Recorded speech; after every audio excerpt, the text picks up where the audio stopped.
castle coming up, or Arundel, some call it. Made by people with twigs and sticks and horse-drawn carriages. Small people with limited resources. Medieval kind of technology. Nothing impressive at all about that. We build those all the time. In fact, we got a Lego kit for Alexander that mimics that. It's a 1/6 size, so it's not impressive at all. So they'd have us believe.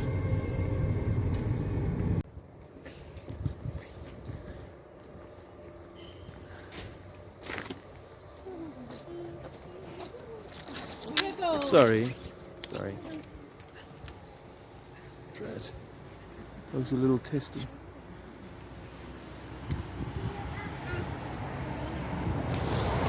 Brought the dog out with me today.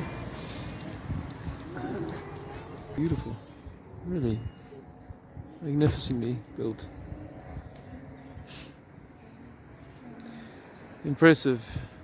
Whoever that was.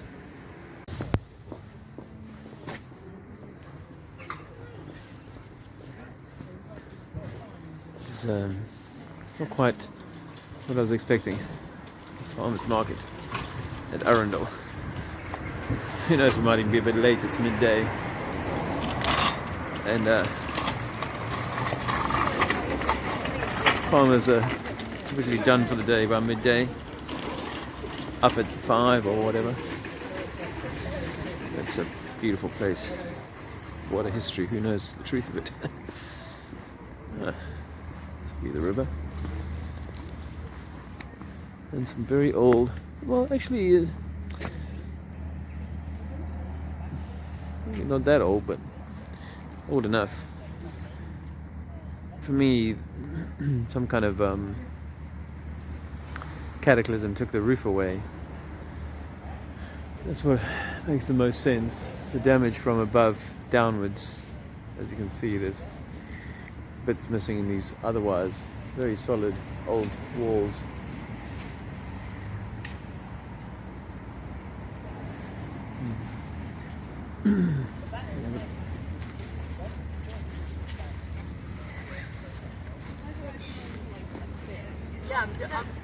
Moving quickly.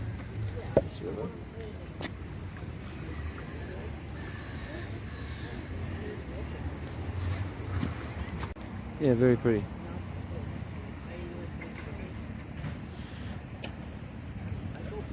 Actually, when I drove into this town, it just felt like I was in some sort of medieval film set.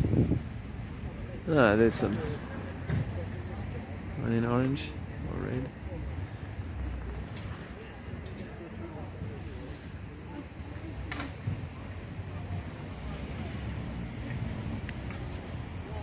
Okay.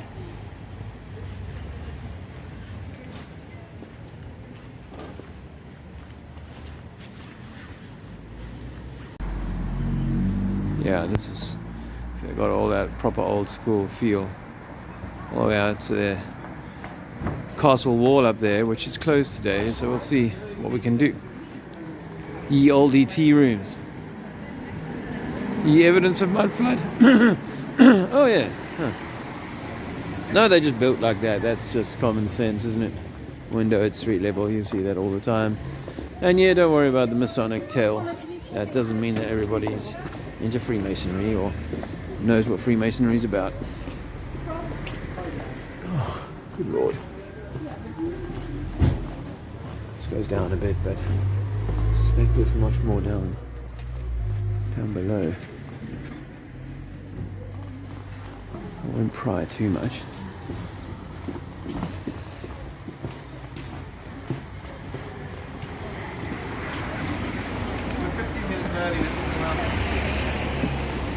Yeah, well, this is just, it's got all the hallmarks of being what we call a medieval town, really, beneath ostensibly beneath a fort that belongs to some nobleman. But that whole knobbly man might be a thing of fantasy and fiction too, just like the heliocentric nonsense. I saw Nathan Thompson's I don't want to call it a debate, because it wasn't a debate with that dude, skeptic. He's hardly a skeptic, he's more septic. His mind is so rancidly broken by this ideal of globes floating in a soup of nothing, of a vacuum. I think that's what it does to our brains, actually. It causes a vacuum. Just, you know, he's the guy having to swear and cuss his way through a rather embarrassing hour. Oh, look at this. So, oh no, that's just commonplace, common sense. We would do that, we would build that at window, that street level. Oh, a little closer to the street level, but don't worry. Well, this window, they've just had to abandon the whole idea and put in, oh no, this is how they use cellars. This is for access, this is to get it's the easy way to get into the basement for these cellars, you know, the pubs and all that. Well, yeah, that's what I used to think as well when I worked in the pub business. Oh, wise one. What I think is much more likely they've covered this up because it's a pain in the backside. Would have been then, and it certainly is now. Tea and Biscuit Club. How very posh. How very posh indeed. Anyone for a little Tea and Biscuit Club action? Oh yes. Oh, how nice. All kinds of tea. The empire was built on tea. Oh look. Again, they just wanted to have a basement. They couldn't be bothered with the window, the excuse that people give us for lighting, so they just put a wooden door there. Or with the advent of electricity, they didn't need to use it as a window anymore. Friends.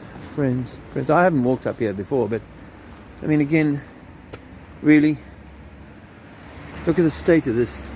Look at the state of this. Can you see what I mean? I mean, this is common sense. This is what's going to happen when you leave a hole in nature. Nature fills it with water and detritus.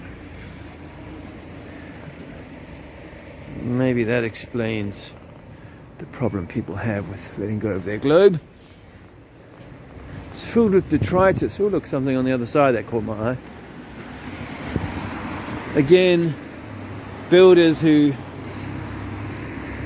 were exquisite in their skill and craft couldn't think to build this on a level footing. No, instead they preferred to have all these higgledy-piggledy doorways, different heights, and flood catches. Couldn't think about drainage, but they thought a lot about how their front door could be flooded. You know. Yeah.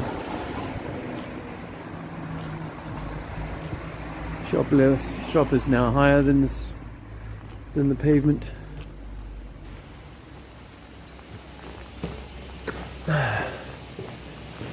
Hopefully I've got enough memory. I'm going to go and see Luke about offloading memory from my phone. Again, yeah, you'd need to put the grate in because there's a full floor down below there. Oh yeah, people were doing this by hand because they were pious. The jailhouse. I assume that's meant to be ironic because we're all in the prison. Oh, look out. Meteor shower.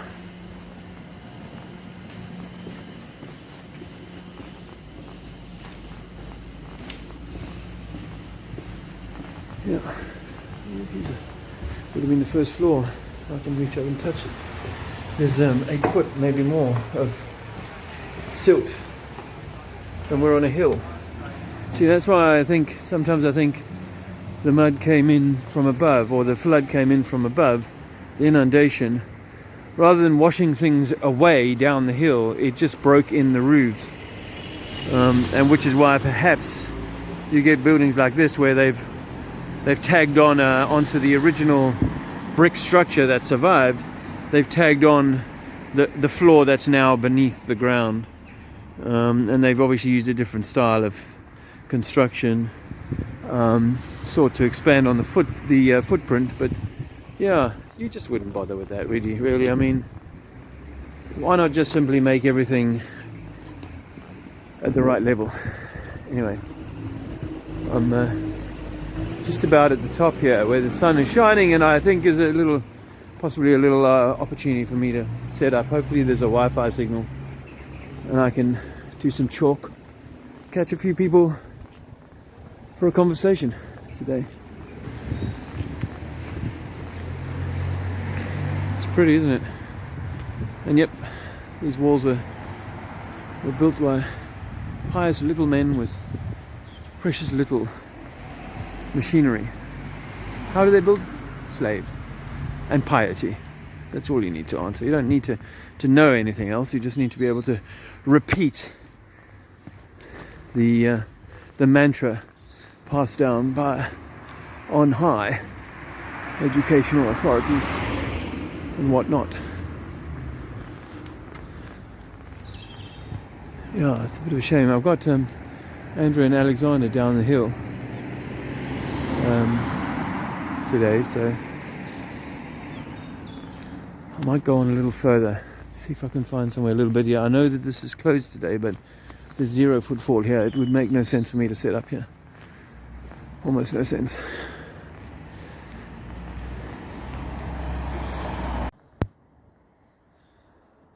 This is St. Nicholas, the parish and priory church of St. Nicholas, Arundel. Apparently rebuilt in 1380. No, it was probably here. But still, I mean, 1380. Just say 600 years ago. Come on, man. It doesn't fit with our capabilities. We should be doing this now. And more. And much more. And then you've got this monster. You know, serving all associated to that castle here at Arundel. Really? So who does the big prize go to in Arundel?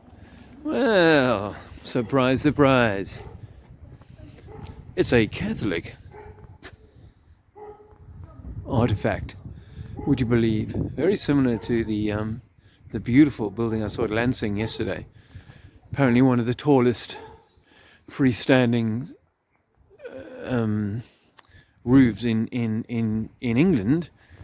Of course, we're not even close to doing this now. And yes, we suspect that these are cymatic devices on the roof, harnessing etheric energy. And you'll notice in these sconces here, the missing statues. That'll be put down to some war or whatever, a little bit like they're doing in the Middle East, I suspect, eradicating certain bits of uncomfortable history that doesn't match with the lie we're being taught. What a beauty. What a beauty. Again, built by simple, pious people with limited skills and technology. I wonder about having been dug out. I do wonder whether this wasn't post-flood dig out. You can see there's a line here. Because they have brought the floor level up here about 3 steps, maybe about 1.5 foot, 2 foot.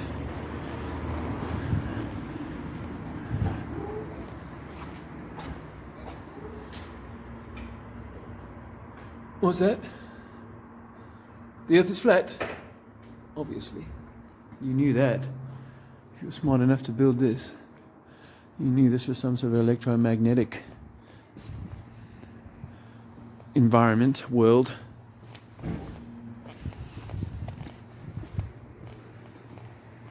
Just going to see if I can have a quick peek inside. Oh yeah. Entrance.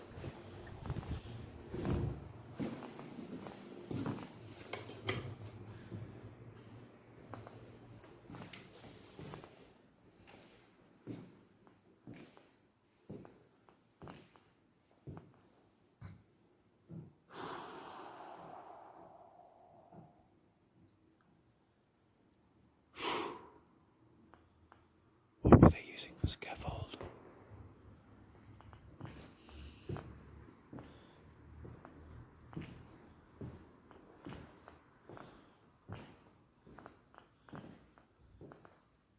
Interesting artifact. Why have a door in front of that?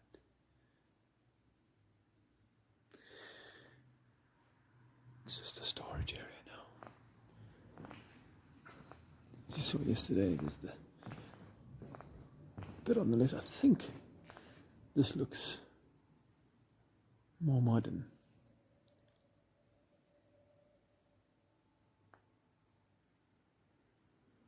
They like the IESIS pre-J references. Yeah, I wonder about that. Still, whether that's not an afterthought. To they had technology at a time when they were still beginning this lie.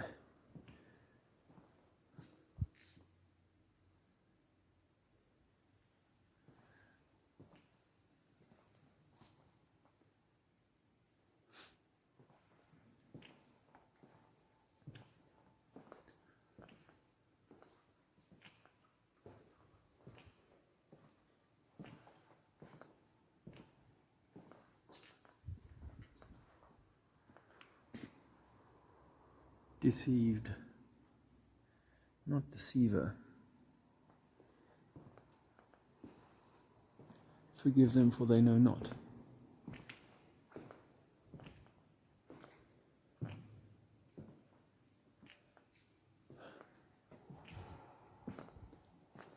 Hello there. Beautiful. Yeah, it is, isn't it? Yeah. Yeah, it is. Are you keeping an eye out on her today? Yeah. Are you... Oh yes, I'm here most days. Yeah? Yeah. I'm just looking out of the shop as well today till okay. the lady comes in, afternoon lady comes in. Oh, right. It's so beautiful in here. I was in Lansing College yesterday in the yes. Abbey at the... Yes, the school. Yeah. Yes, yeah. The church there reminded me a lot of this. Yes, that's right. Similar age? I'm not sure about Lansing. I mean, this is only 148 years old this Really? year. Really? Yeah, 1873. Wow. Just smacks of being so much older. Well, that's it. The architectural style Yeah. is French Gothic, 14th century. Right. Circa 14th century. Right. Whereas the building is a Victorian building. Right. And it's actually built of brick and clad in stone. Ah. And that's the way Duke Henry, that's the 15th Duke of Norfolk, who founded the cathedral, financed and built it. Right. And of course it is clad in bathstone, a very soft sandstone from Wiltshire, Oh, right. called bathstone. Okay. And I've got to say the architectural style is French Gothic, 14th century French Gothic, you know. Hello. Hello, you're all right, good to see you. That's it. What time is It's about 20 past 1, I think. it? Oh, it's late. Is that a boys' brigade badge you're wearing? No, not good. 13:21. That's it. No. Is there any... they didn't have scaffolding, did they, back in those days? What were they? Well, they did, yeah, that's right. In the I 18? mean, it only took 68, 73, less than 5 years to build it, apparently. This was built in 5 years? Yeah, less than 5 years, we're told. The main structure was up in 4 years, apparently. Wow.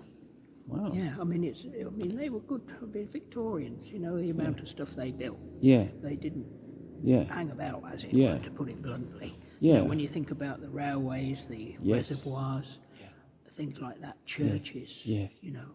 And of course, a lot of Catholic churches were built in the 19th century because, of course, after the Catholic Emancipation Act of 1829, put the Catholic Church back on its footing in the country. Right. They didn't have many churches. Right. So, of course, They you'll had to- find a lot of Catholic churches of various styles were built in the 19th century and indeed in the 20th century.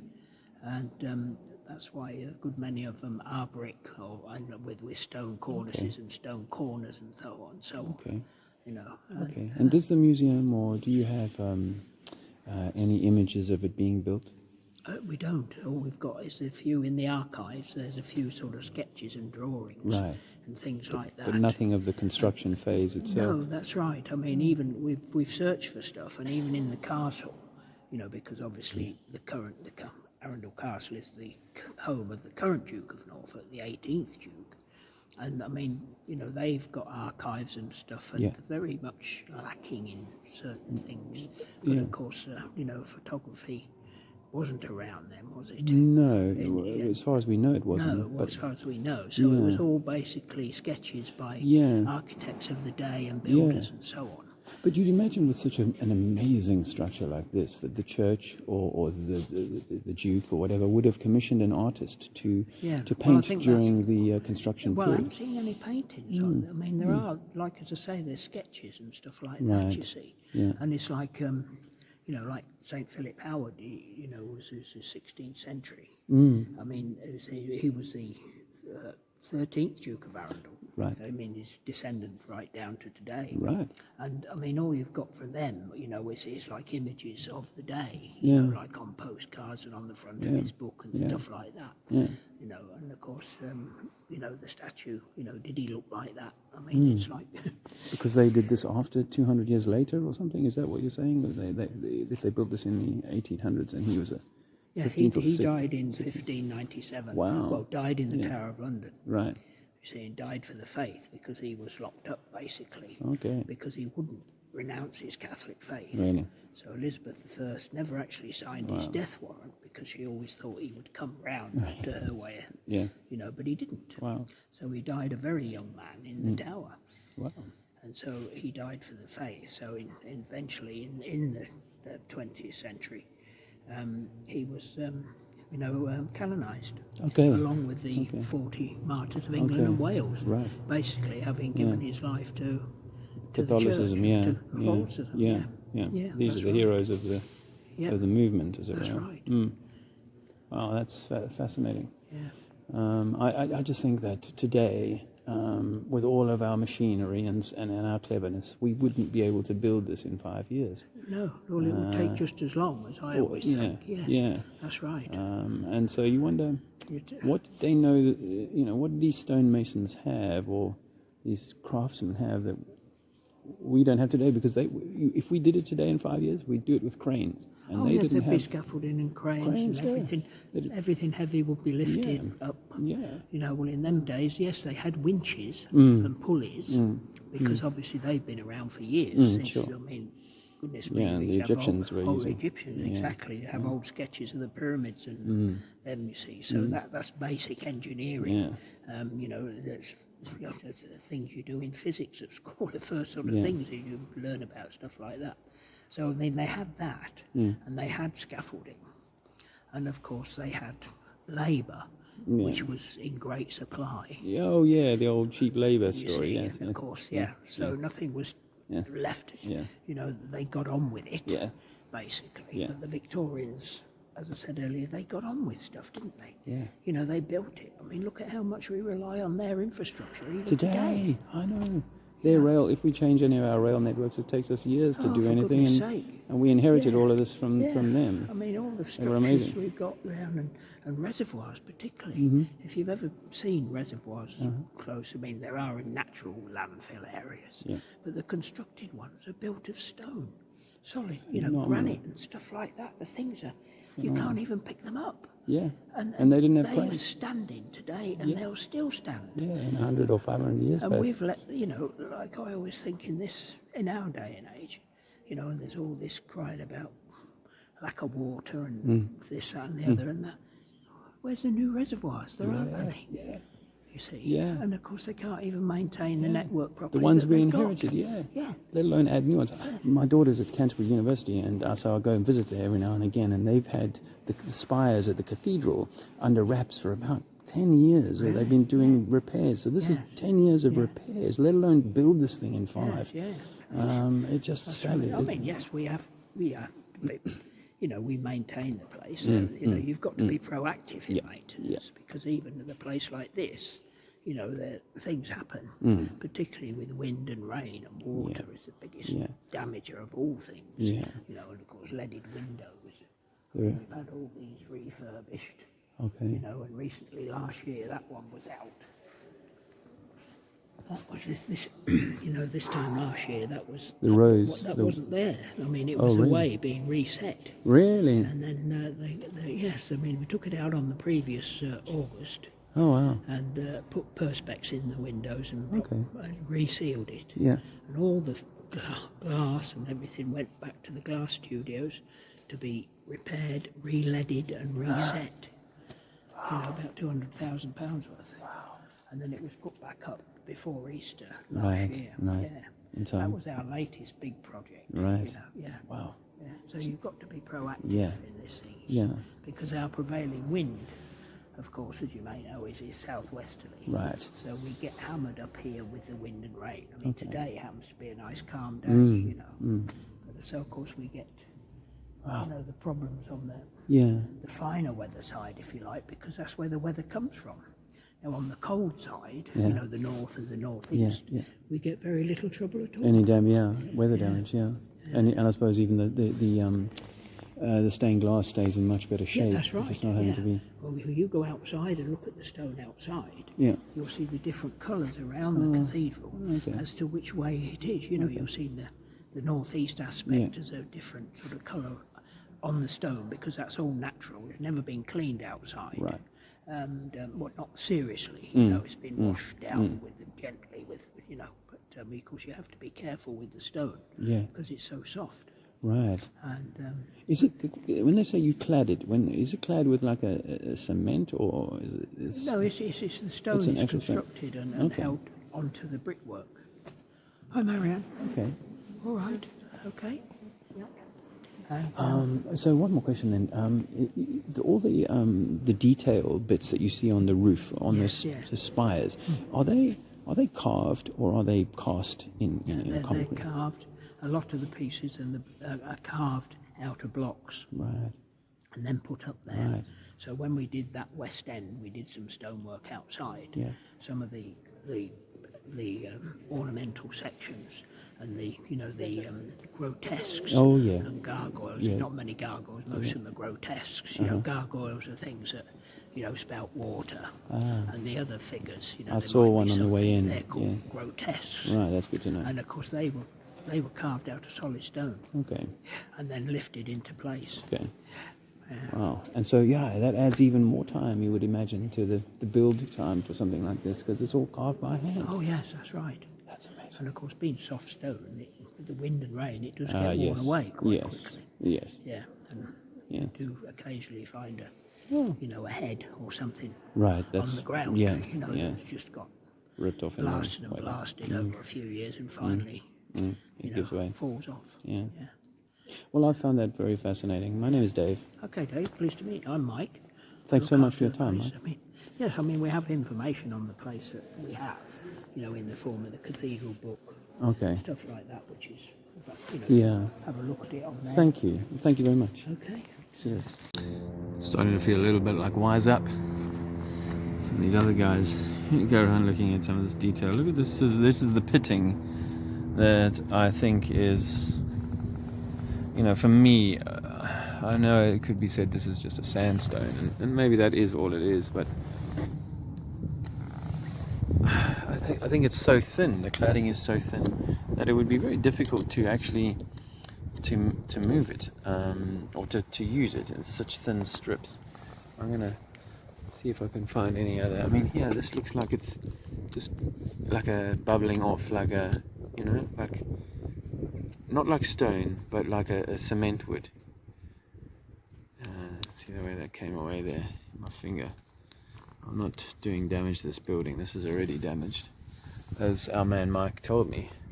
This side takes the weather, and was obviously then prime candidate for strange signs of wear and tear. What's this? The way that came out there. See, what got me thinking about this was I was looking at the Canterbury Cathedral one, and they've got a museum. The Freemasons have got a museum where they're talking about how they're. Did you see that? they're talking about how they're showing how they're doing their they've been made responsible for the restoration of the cathedral, and they had a piece of their brickwork on show, and I went and looked at the brickwork, and I was like, shit, that looks like something that was cast. You know, the outer rim is thicker than the inner, like honeycomb of the stone. You know, it is. I don't think this is hewn from rock. I mean, when you're talking about those gargoyles or the these characters up here, what do you call them? I forget now, but they're not gargoyles because they don't have water coming out of them. Well, I'd hazard that these have been cast as well, actually, and the reason why the necks snap is because it's just the weak point of a sandstone casting. I think those new ones, this looks like a new spire here, this first one that I'm focused on here, that looks like again a casting, not a carving. I favor that. And again, when you look at this cladding, as he calls it, that it's just stone with this other stone cladding, I don't buy it. I mean, for me it's just too porous. It's not stony enough, it's not rocky enough, you know. And the way this is sort of crumbling away, it's like a cement that's got a bit of a cancer. So there you go. Food for thought, friends. Food for thought. Yeah, this is staggeringly old.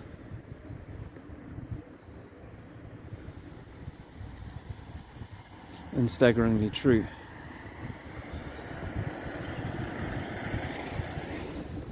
Yeah. Don't tell the locals. Will you? It's not cricket, old boy. Or cricket traffic. Yes, we think we live on a ball. Don't ask me which side. I, of course, live on the top. Everyone else lives beneath me. Don't you know?